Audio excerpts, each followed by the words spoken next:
और झारखंड राज्य बनने का उद्देश्य ही था यहाँ का डेवलपमेंट हो।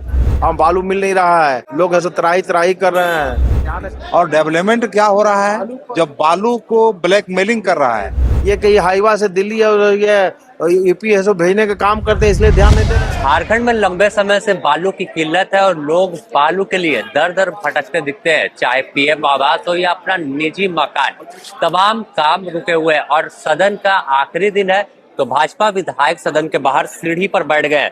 फिर अब बालू की समस्या को लेकर आप लोग बैठ गए बाहर। अब देखिए, अभी के समय में चाहे किसी भी समय में बालू की उपयोगिता हर जगह इसको लागू होती है।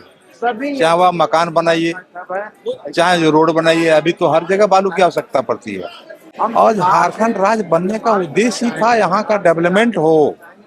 और डेवलपमेंट क्या हो रहा है जब बालू को ब्लैकमेलिंग कर रहा है। यहाँ के बेरोजगार युवक पलायन कर रहे हैं, कहाँ कहाँ चले जाते हैं दूसरे राज्यों में और वहाँ मौत के घाट में उतरते हैं। आज यहाँ पर अगर बालू की व्यवस्था यहाँ होती, यहाँ के लोगों को सही मायने में बालू मिलता तो आज घर बनता।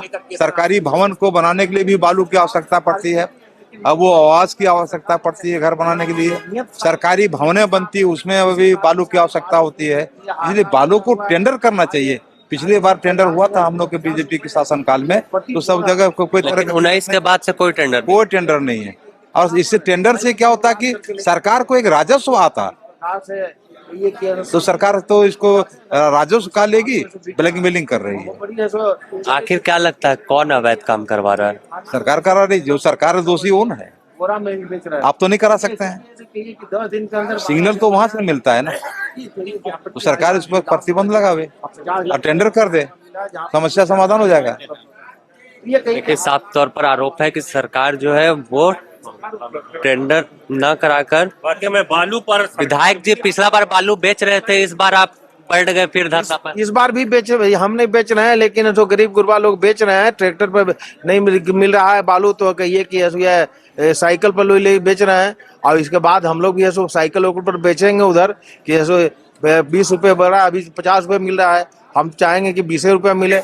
हम लोग भी साइकिल, अरे ढेरे बढ़ जाएगा, ढेर बढ़ गया। हाँ, अभी और बढ़ेगा। 4.5 लाख ऐसे मजदूर बेकार हो गए, राजमिस्त्री बेकार हो गए। हाँ, सभी जैसो कि बंगलोर से लेकर के जो आप पुणे और चंडीगढ़ जा रहे हैं काम करने के लिए लोग। यहाँ एकदम निर्माण कार्य ठप हो गया, हम बालू मिल नहीं रहा है। हाँ, कहीं की है लोग ऐसे त्राही त्राही कर रहे हैं। तो इसलिए जो हम सरकार को ध्यान आकृष्ट कराना चाहेंगे कि बालू ऐसो बहुत जो रीजनेबल दाम पर ऐसो उपलब्ध कराने का काम करे, बालू को फ्री करने का काम करे। विधायक जी, आखिर सरकार का ध्यान बालू पर क्यों नहीं आ रहा है? आप हमेशा बालू क्यों नहीं आ रहा है, वो तो सरकारें जवाब दे दी, क्यों नहीं सोच रही है। या इसलिए हो सकता है कि इनके ही सारे लोग ऐसे कहिए कि ये कहीं हाईवा से दिल्ली और ये यूपी ऐसे भेजने का काम करते हैं, इसलिए ध्यान नहीं दे रहे हैं। यही हो सकता है। अब क्या हो सकता है तो उन्हीं से पूछिएगा तो थोड़ा पता चलेगा, तो हम लोग भी जानेंगे कि क्या मामला है। थोड़ा सा तो उनको भी ऐसे एक बार बाइट उठ लेकर के जनता को बताने का काम करें, हम लोग को भी बताएं, जिससे कि हम लोग समझें कि भाई क्या मजबूरी है कि बालू आज उपलब्ध नहीं हो पा रहा है। सदन में मामला मामला उठेगा, जम के उठेगा। तो देखिए, साफ तौर पर जो भाजपा के विधायक है पाकी से शशिभूषण मेहता, वो धरने पर बैठे और बालू की समस्या जिस तरह से पूरे पलामू ही नहीं झारखंड में, तो तब जब भी सत्र होता है तो यह इसी तरह से आवाज उठाते हैं कि किसी तरह से सरकार बालू का टेंडर कर दे और जनता को बालू मिल सके। लेकिन हर बार नजारा कुछ ऐसा ही रहता है। जब पिछले अगर 5वें विधानसभा की बात कर ले, 5वीं विधानसभा, उस वक्त शशिभूषण मेहता और तमाम भाजपा के विधायक 1000 रुपए किलो बालू बेच रहे थे।